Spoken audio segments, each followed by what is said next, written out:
swashbucklers, you're listening to Under the Crossbones, episode number 190. My name is Phil Johnson. I'm your host for the show and the ship's distiller each and every week. Thank you for tuning in. Thank you for telling your friends, visiting sponsors, making donations, all that cool stuff that you do. That helps me keep the old boat afloat. I appreciate it each and every time. So here we are, episode number 190. Fun fact about the number 190. Everclear grain alcohol is available in up to 190 proof. Yeah, it's not available in many American states. And also, you probably shouldn't drink it straight like that. Even the company says you're supposed to mix it with other things like water and good sense and things like that. But anyway, you can get Everclear in 190 proof, but don't drink it that way. So my guests on the show today are the Shipwreck Rats from Berlin, Germany. And as we'll find out, none of them are actually from Berlin. They describe their music as Irish and Scottish pirate speed folk, and they do some really cool stuff. I'm going to play you a song after I spin the interview. We'll play a song, and they're good folks. It's a fun interview. We're going to get into that in a second. Of course, if you're enjoying the show, come join us over on Facebook, facebook.com/underthecrossbones. On Twitter, we're at Under Crossbones. No the, because it's too many things. Too many things, too many digits, too many letters for the Twitter. So it's twitter.com/undercrossbones. And of course, make sure that you are subscribed in whatever you're listening to the show on currently. Podcast Addict or Apple Podcasts or Spotify, wherever you listen to the show. Make sure you click that subscribe button so that you can get the new episodes each and every Tuesday as soon as they come out. So did you have a good Mother's Day? Did you do a Mother's Day thing? Whether you are a mother, have a mother, had a mother, whatever it is. I hope there was something happening for you. On Sunday, we did took my mom out to dinner to one of her go-to restaurants. Did some gifts, things like that. There's more coming up from my mom's birthday is coming up, and I'll tell you more about that next week after the thing happens. There's going to be, and so everything else I've been doing is just trying to work on my comedy special and get the production together for that. I've been talking to camera operators and all those types of people, sound people. We're doing that August 16th in San Diego. So if you happen to be near the San Diego area, August 16th, come on out to the Comedy Palace, and you can watch me film my new comedy special. And I am going to, we don't have tickets up and all that yet. I'll announce when all that kind of stuff goes into play. And other than that, we spent most of the weekend shopping for hotels in Italy for our trip in Italy, which of course is very important. They always say that planning the trip is the most fun part. Planning the trip is the most fun part. No, I hate planning the trip. It makes me crazy. I like doing the trip. That's the most fun part. Planning the trip is a drag, especially because my girlfriend and I, we have very different considerations when it comes to hotels. For instance, I want the place to be close to where we're going, cheap, and reasonably clean. She cares about lots of other things. She's like, I don't like that chair in the picture. And I'm like, maybe the chair won't be there later on. So we fight a little bit when we pick out the hotel. So planning the trip is not the most enjoyable part of the trip. Doing the trip is the most enjoyable part of the trip. But anyway, I got some tour dates coming up over the next couple weeks. This Friday, May the 17th, I'll be at Johnny's Bar and Grill in Hollister, California. May the 24th, I'll be at the Bay Bridge Brewing Company in Chula Vista, California. On the 25th, I'll be at the Comedy Palace in San Diego, where we're doing the special in August. But that is, I'm just doing some test sets, running some material, looking at the room, doing some pre-production-y kind of stuff. But it will be a show. It's going to be fun. Come on out. May 26th, I'm doing a Navy SEAL Foundation benefit event in Lakewood, California. And on May 27th, I'll be at the Mannheim Social Club in Brentwood, California. We are sponsored today, of course, by TeePublic. TeePublic does some really amazing stuff with some really great t-shirt artists. What they do is they go out, they work with t-shirt artists to put together some super cool t-shirts, and then they pay the artist fairly, which is a nice thing to see in this day and age. So what I've done, I have curated a collection of over 100 pirate t-shirts for you. And you can find them at underthecrossbones.com/shirt. That's underthecrossbones.com/shirt. There's funny ones, there's sexy ones, there's scary ones, and you need a new pirate t-shirt. I guarantee you do. Why? Because you're a pirate. Pirates need pirate t-shirts. So again, go to underthecrossbones.com/shirt, and you can check out all the cool pirate t-shirts that I have picked out for you. If you would like to support the show in other ways, one great thing you can do is tell your friends. If you have a friend that is not yet listening to the show and digs pirates, tell them to go Under the Crossbones, right? But you can also support us monetarily. Go to underthecrossbones.com/support. And right there, you can put a donation in the PayPal box. It's very easy. Whatever amount you feel is appropriate, dump it in there. There's also an Amazon banner. If you click that Amazon banner, you go to Amazon, you buy yourself something nice. Amazon kicks me back a few shekels, and that helps me keep the show going, and I appreciate it. If you want to be a sponsor of the show, that also is quick and easy. Just go to underthecrossbones.com/support, and you can find the information there about how to get that done. All right? Okay, we have got the business out of the way, so let's do it. Let's get into this. This is my interview with the Shipwreck Rats from Berlin, Germany. Enjoy. So, the Shipwreck Rats, we've got all of you here, Darren, Anna, and Liam. Thanks for coming on today. I appreciate it. I've been listening to your music all morning. It's super fun stuff. Describe your music a little bit for the folks listening that are not familiar with you yet. Our music is fast and evil. Okay. It is our favorite. It's our favorite description of it. Seems to go over well with the cats. Gets them dancing. It gets people excited. Really, the reason we like to call it pirate folk is because it's all stolen. Every last little bit. All of it. Yep. Pirated, pillaged, and plundered. Even the songs we wrote ourselves, we stole all the words from the dictionary. So. Nice. Well, let's talk a little bit about the material that you guys do. How much of it is original stuff versus traditional type of songs? Very few originals, maybe 10, 12 or so. 10 or 12, maybe sort of scattered in there. I guess to be fair, we have a really, really long set, all in all. Okay. If you sort of wind us up, let us go, we'll play for 6 hours straight. Yeah. If you ask. That's actually happened. Without us really realizing it. This year. This month, actually. I think. It happened like a couple of weeks ago, yeah. So are you guys doing the type of gigs that are like 3-4 sets a night type of shows? A lot of those, yeah. Okay. Sort of mostly up for pub gigs, small parties. I think, do we still have that up on the website? We used to advertise that we'll come and play in your living room if you invite us. It's up there. Good. You just got to send us a mail. We'll be there. As long as you have snacks and beer, we'll be fine. Nice. I do not miss those 4 or 5 hour nights on stage myself. I used to do those too, and now I spend no more than an hour on stage, and it's lovely. Well, that's just a warm up, man. That's just a tease. You got to keep yourself going to get the blood flowing. The nice part is I make the same amount of money as I did before doing the 5 hour show, so works all right for me. Yeah, that's all right. Yeah. All for the plunder. That's right. So, when did how long has the band been around? When did you guys start up? Oh gosh, 2011, wasn't it? I was looking at the archives on the website. I think the earliest date's 2011. I think even earlier than that. I think I'm getting old. Nothing. Way back, I think 2008. I remember, playing some stuff with Anna back when the crisis hit and everybody was all feeling all Great Depression-y and the blues were back in our hearts, minds, and souls, if not in the radio so much, but. On my lips. We were feeling down. We were all very broke. Yeah, we were scrounging for pennies to buy crumbs of bread. And that's really how the band got started, because we were broke. Back in the day. Yeah, we were broke. And in my case, living over in Germany as a Yank, I wasn't allowed to work. And okay. Sort of messed up situation to be broke and not allowed to do anything about it. So really sort of busking street music was one of the few things that I could get a few cents, euros, dollars, a few random pounds, some magical stones, whatever people would throw down. got something coming in, and really how we got started, and then sort of kept it going all these years, and people have come and gone and got to meet a lot of interesting people. Yeah, now we're kicking it with the three of us, and see how that goes. See how it goes. I've got plenty of shows lined up for this year, so I guess we're going to have to play them. Yeah, I guess so.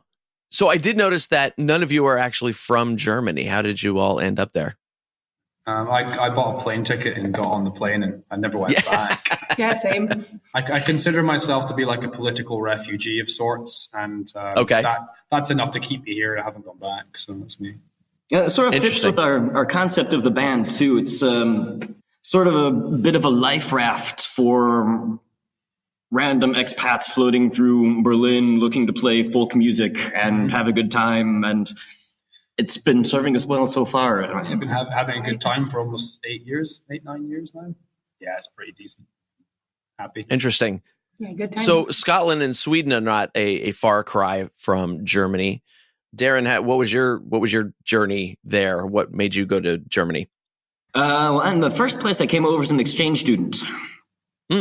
Sort of through on a year after high school, and didn't really know what I wanted to do after high school, and came over to Germany and ended up staying. Sort of fell into this like black hole of Berlin and never escaped. That's interesting. I'm somebody that lives 6 blocks from my parents, and I do a lot of traveling. But moving halfway around the world and just kind of going, yeah, I think I'll stay here. That's always a very unique story to me. So I'm happy to hear when people are doing it. It's all for the pirate adventure, my friend. That's right. And so tell me about the folk music scene there. Are there a lot of quote unquote pirate bands happening? Is it more of a general folk music scene? What's it like there? It's mostly techno actually in Berlin. Okay. So we kind of like we didn't get the memo on that one. So I would say the folk scene is relatively undersaturated in Berlin. But there is kind of a bit of one, and it's kind of an interesting mix if you sort of go out and look around.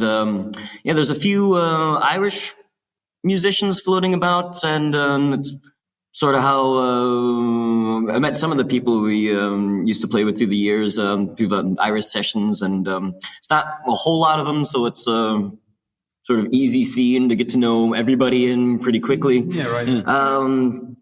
There's every now and then some bluegrass bands that sort of pop up and do their thing. Interesting. And interestingly, there's a bit of klezmer and polka bands floating around every now and then.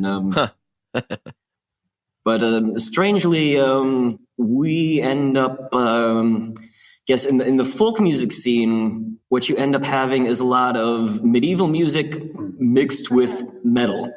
So, folk metal is kind of a thing. Yeah. Sure. Shout out to Austenite. So shout out to Austenite for listening. They're fellow pirates. They're a metal pirate band that we play with semi-regularly, and it's a pretty similar vibe. We even do one song that they do, Old Maui, but they have more like growls and a full drum kit going on there.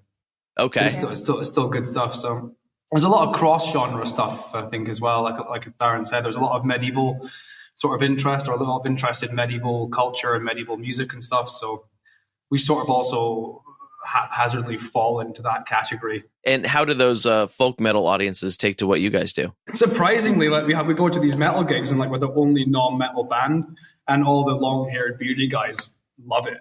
So, and I'm not complaining. I didn't expect that at all. The first time we did it, I was like, I thought they would hate us, but they don't. Oh yeah, it's kind of funny. Yeah, we're like this little sort of soft-sounding-ish folk group playing with all these cats playing with their double bass drums and all these huge amps and everything, and then we play our acoustic guitars, and we play them as fast and as loud as we can, but so there's still acoustic guitars up against 1,000-watt bass amps, and it's still got the cats swinging their hair around, banging their metal manes, and getting dancing in circles, and everybody seems to be great friends. Yeah, it's a lot of fun. Right. That's really great to hear. It's I guess you don't often see a pit at folk music shows, but why not? Yeah, why not? I say. That's what we tell every single audience we play for. We tell them, mosh. You're all sitting at tables, but burn those tables and mosh. And don't forget, now you have to do that at the regular folk music gigs too, right? Oh, we try. Always. We try. Yeah. It doesn't always work out. But when you're playing in a castle in Saxony to like where the audience is like at least 60 years old plus, they're not doing much motion, but they can sure tap their feet and smile. I tell you. Yeah, I guess tapping as well. That's the other thing. We do sort of end up playing for a whole range of audiences. Really? That's one of the things I actually love about making the type of music that we make is that it does seem to have a kind of universal appeal that speaks to the metal cats as well as the 70-year-old retirees. Everybody seems to love it and have a good time. And that's pretty much what it's about. It's pub music. It's been this way for hundreds and hundreds of years. We just want to get drunk and have a good time at the end of the day. Yeah, there's a timelessness to it where you go, well, you can't not like it. There's nothing to not like about that kind of music. And so the default is, yeah, I guess I'm going to be cool with it then, which I think is cool. Since there is a smallish folk scene there, obviously you're going outside of it, playing with the metal bands and things like that. But do you find that finding a folk music audience is tougher because there's just not enough of it going on? Or is there an audience for it that is really looking for there to be more, say? Whoa, that's a really difficult kind of hard to say, because I guess, to be honest, we don't really actively go out and look for a folk music audience per se. We just sort of go out and look for just about any audience we can find. Okay. We turn them into a folk music audience. Okay. Playing to them. I remember one time we were practicing in the park and some guy came up and we were playing away and he just he was chatting a bit of nonsense to us. He wasn't making much sense. But when we started playing, he just sort of rolled onto his back and started doing roly-polies and screaming, kind of going like, ah, ah! And, that was our audience that day. So, one of the best we've ever had.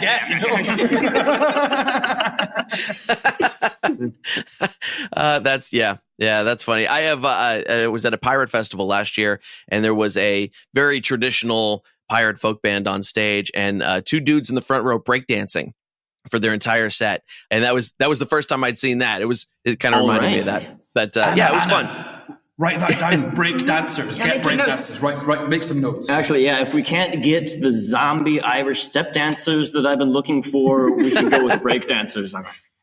By the way, Phil, if you have a tip on that, I'm looking for Irish dancers that are willing to dress up as zombies. Maybe for a record release party or something little. If you know any of those floating around Berlin. I probably could find you half a dozen in Los Angeles, but I don't know about Berlin. Okay. Guess we'll have to go to LA then. Mostly because people in Los Angeles will do just about anything for $20. Another reason to go to LA. We need to get ourselves over to the States at some point. Yeah, it'll be really fun. Certainly. So are you doing any of the festivals that are there in the European scene as far as sea shanty festivals or, that kind of thing? Not really right now. Well, we're trying to sort of pop into it. We always sort of run into logistical or scheduling problems, but one of these days it's on the radar for sure. Yeah. Okay. That pirate festival thing is definitely gonna happen one of these days if we can figure out how to get all our stuff over to. We're also extremely bad about driving. We don't drive. Driving's not great, and there's not a lot of ocean between Berlin and some of the festivals. So our ship has kind of a hard time getting to some of those. But we do make it there when we can, man. Sure. The first task is getting it from Berlin to the coast, right? Exactly. And then from the coast into the sky, over the land. It's a very magical ship. But yes. So is Berlin one of those cities where you don't need to drive, where there's just plenty of public transportation and stuff? Yeah. Sure. Which is really, really good because you can pretty much be drunk all the time. Yeah. It's a pirate's dream. Yeah.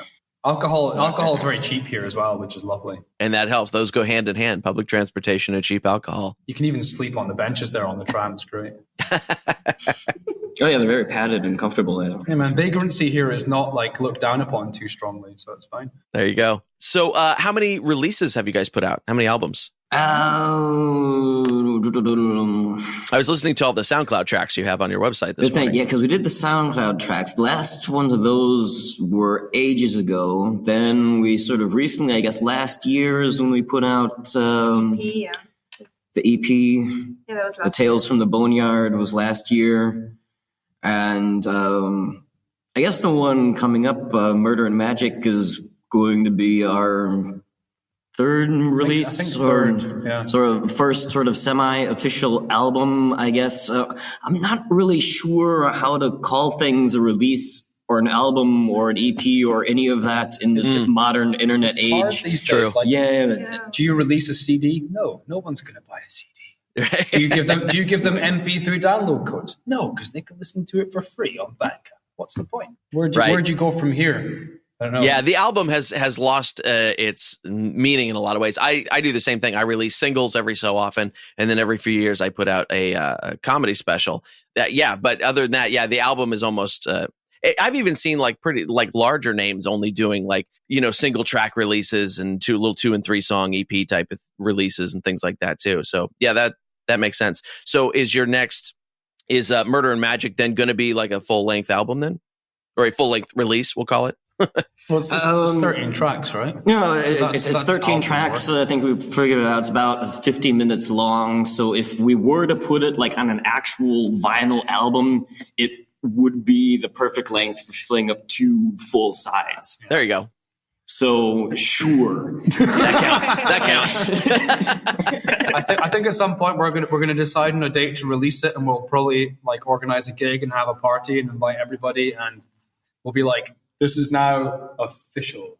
Right. Right. I mean, that's the best you can hope for nowadays, right?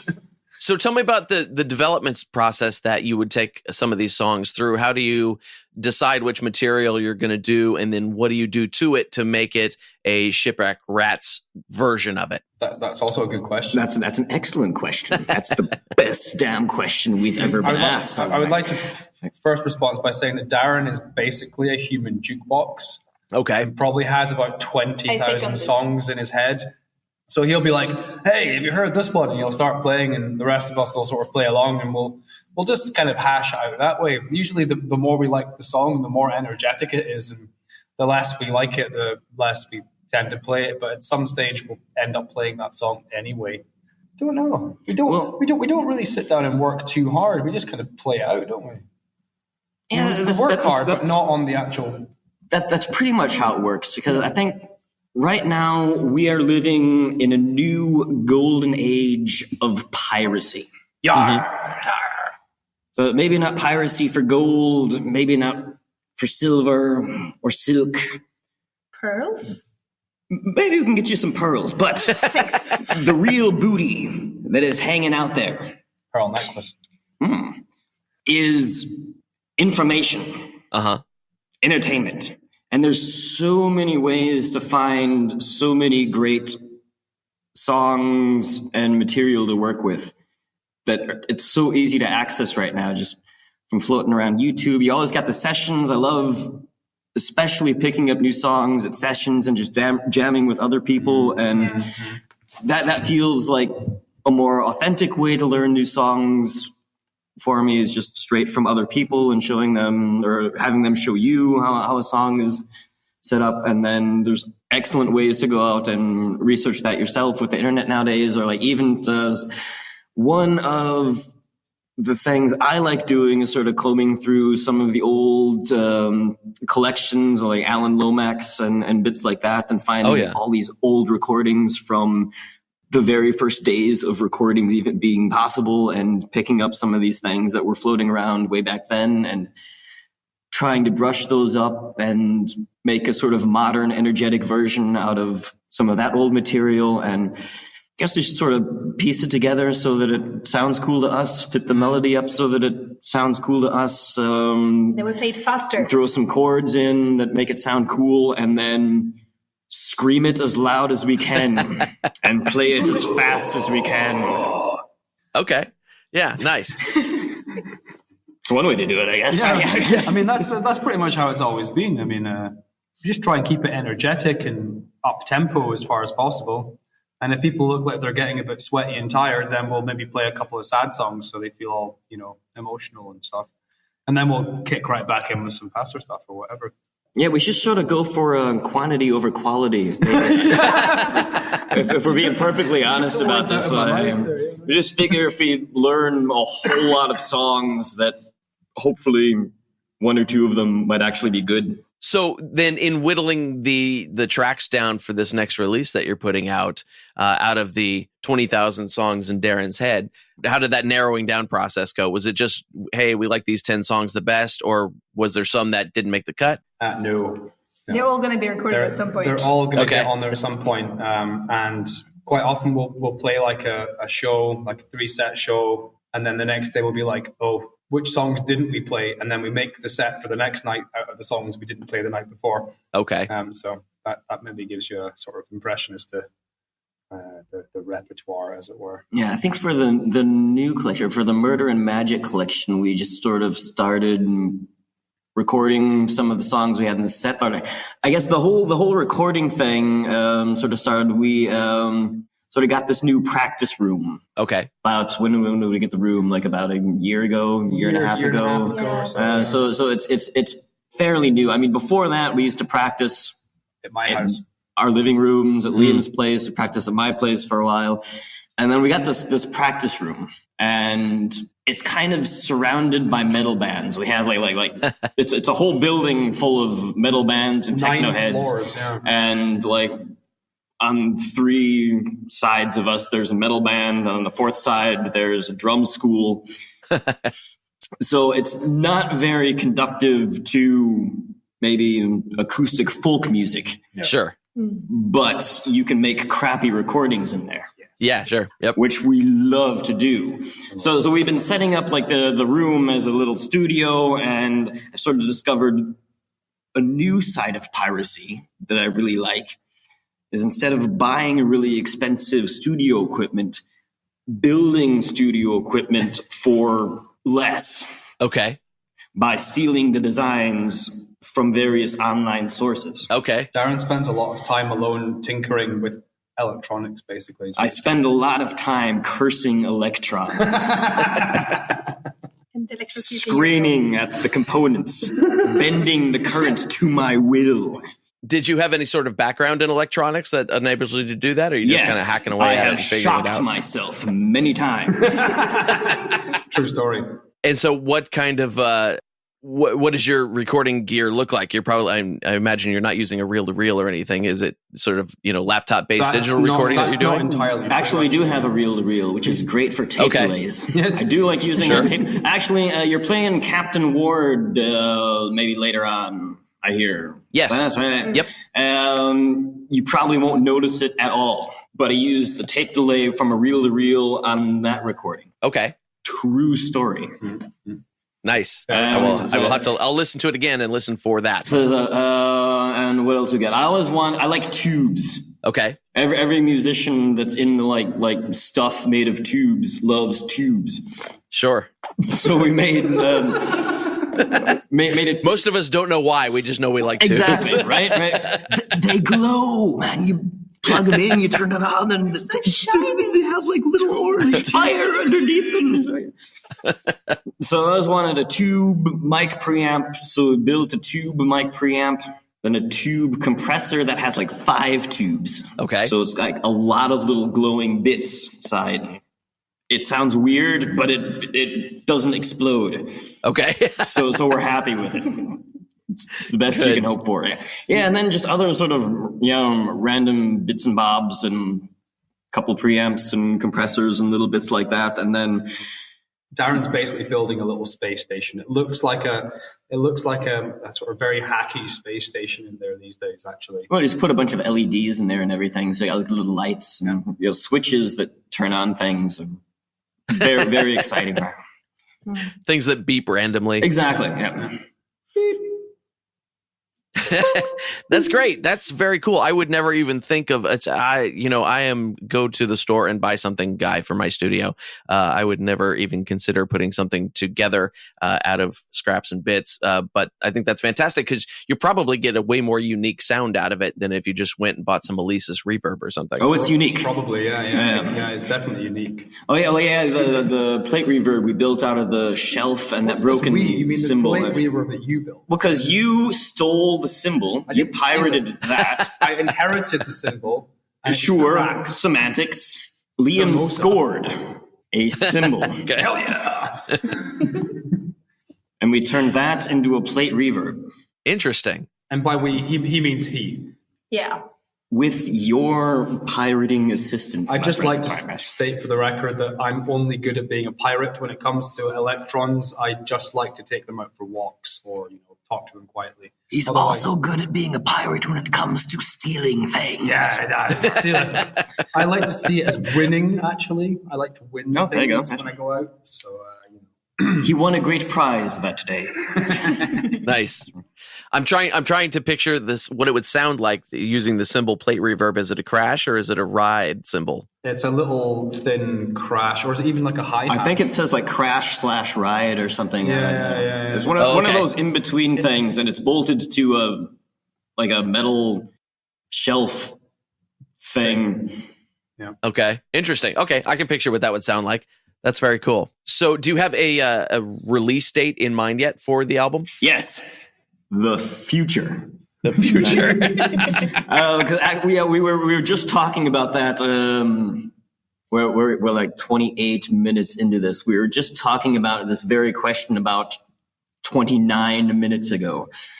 Okay. Yeah, the future, definitely this year. We were thinking maybe June.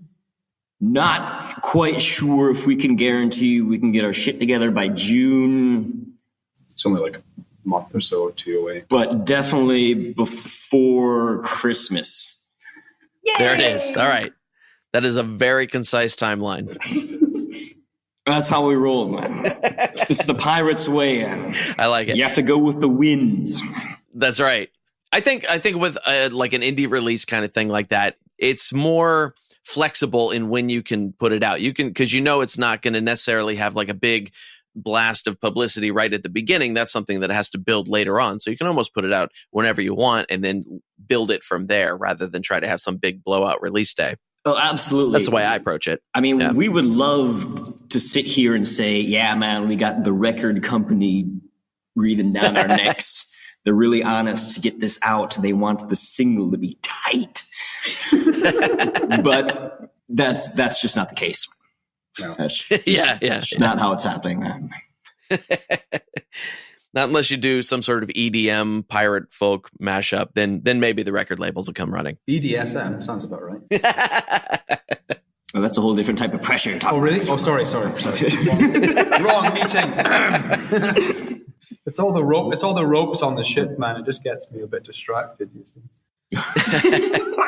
So after this interview, after I play the interview, I am going to play Captain Ward and the Rainbow. So can you tell us what that song is all about? Sort of. I can tell you what it's not about. Okay. Oh God, here we go. But you just made the gesture, so I was actually going to talk about some serious stuff now. But now it's not about Liam Ward, our bass player. Okay. Though he is a captain of sorts, more of a president, really. Yeah. But that's a different story.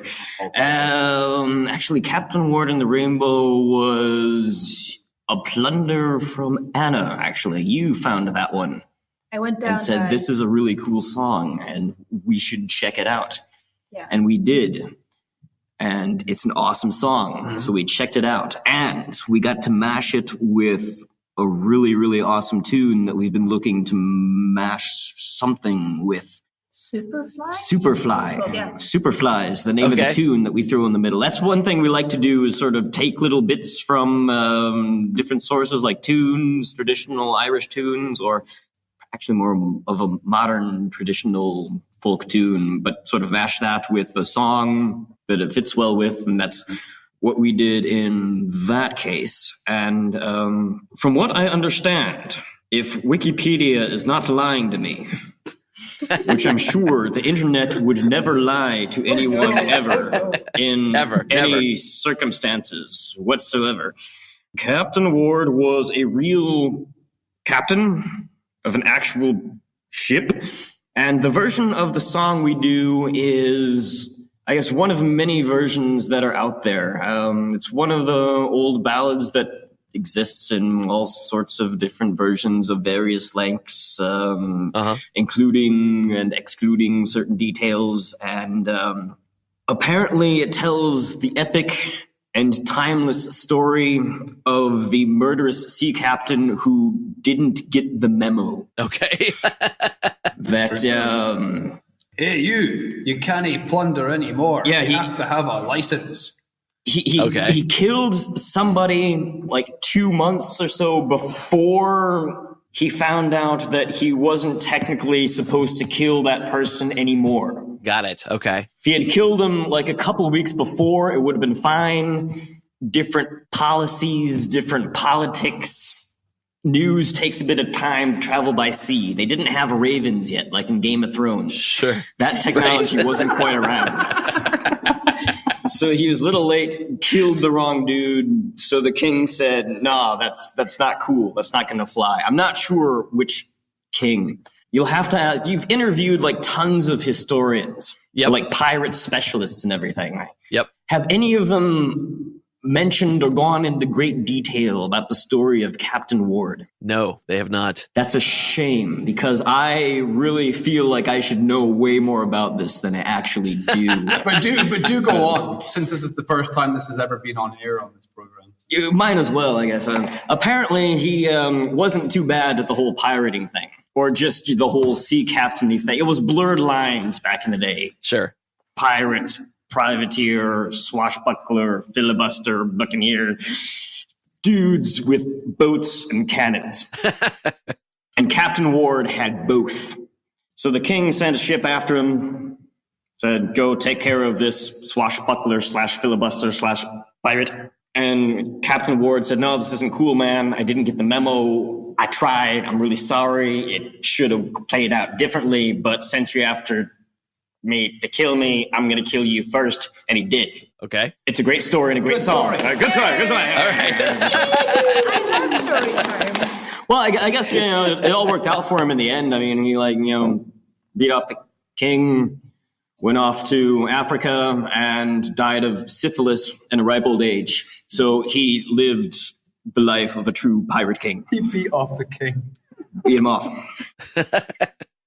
Great. It's good you asked if you could swear before this. That makes it all so much easier. I've sworn on a number of occasions already.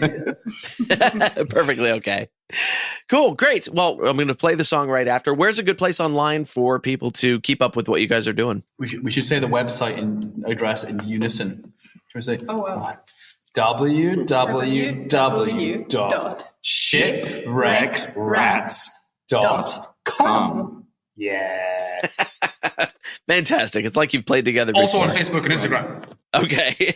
But honestly, I think the website is the best, because I personally check out the website regularly to see if I'm supposed to be somewhere. Yeah, like gigs. Like when we got shows and stuff, it's like, do we have any shows coming up? Website address put in shipwreckrats.com. Yes, there's a gig in 3 days. I better go to that. There you go. So Anna is the queen of the website. She takes care of all of that bit. And Anna's actually organized. And I told her, "Anna, our gigs on the website always need to be up to date, because otherwise I'm not going to know where I'm supposed to be." No pressure, right?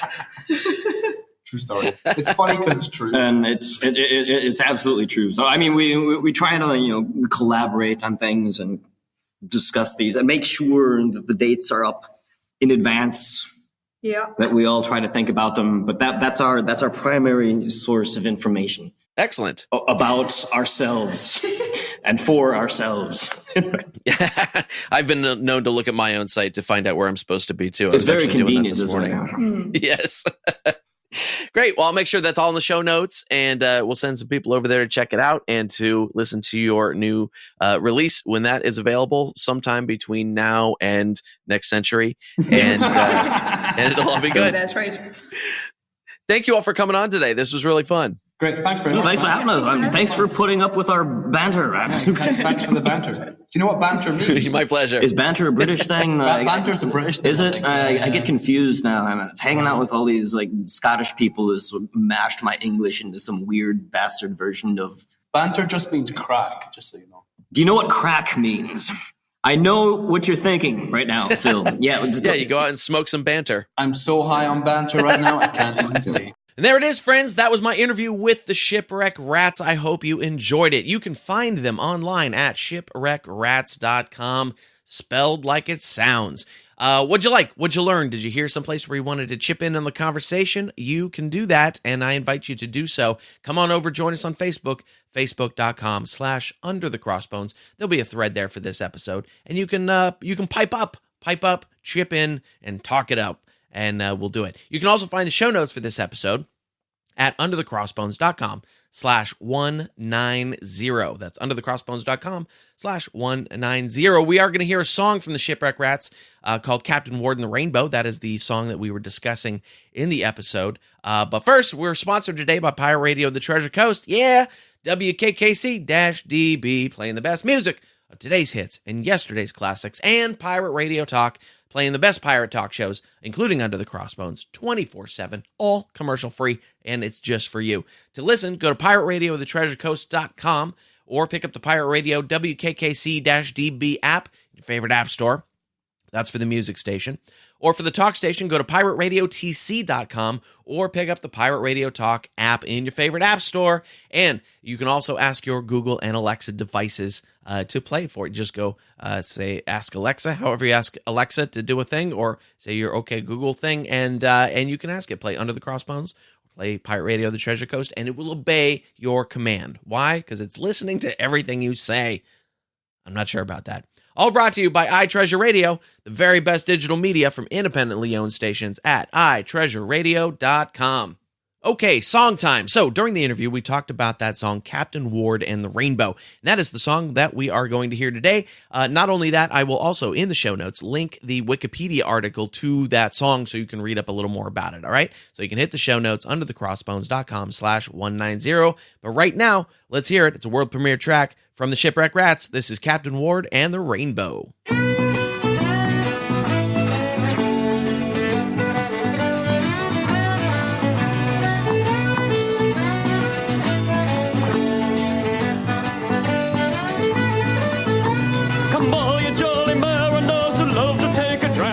I'll tell you of a Captain Ward out of the seas to come. He was the boldest robber, and soon you shall hear. There's not been such a robber found the last 600 years. The king, he got a letter on the 11th of July. Let bold Captain Ward come in with all his company. And if you do to let him in until his tale is told, as ransom he will offer you 20 tons of gold. No, no, says the king, that can never be. They tell me you're a robber or a robber on the sea. No, no, says the king, that can never be. Captain Ward's a robber on the sea.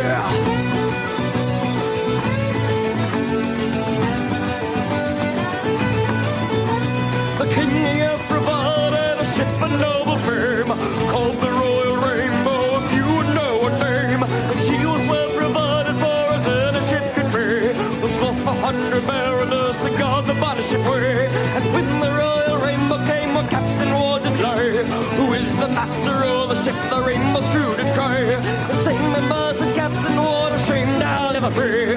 If you are the king's ship, you will come under me. No, no, says the king, that can never be. They tell me you're a robber on the sea. No, no, says the king, that can never be. Captain Ward's a robber on the sea.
And that is our show for today. Thank you once again for tuning in, friends. I absolutely appreciate it every single time. To find out more about the Shipwreck Rats, go to shipwreckrats.com.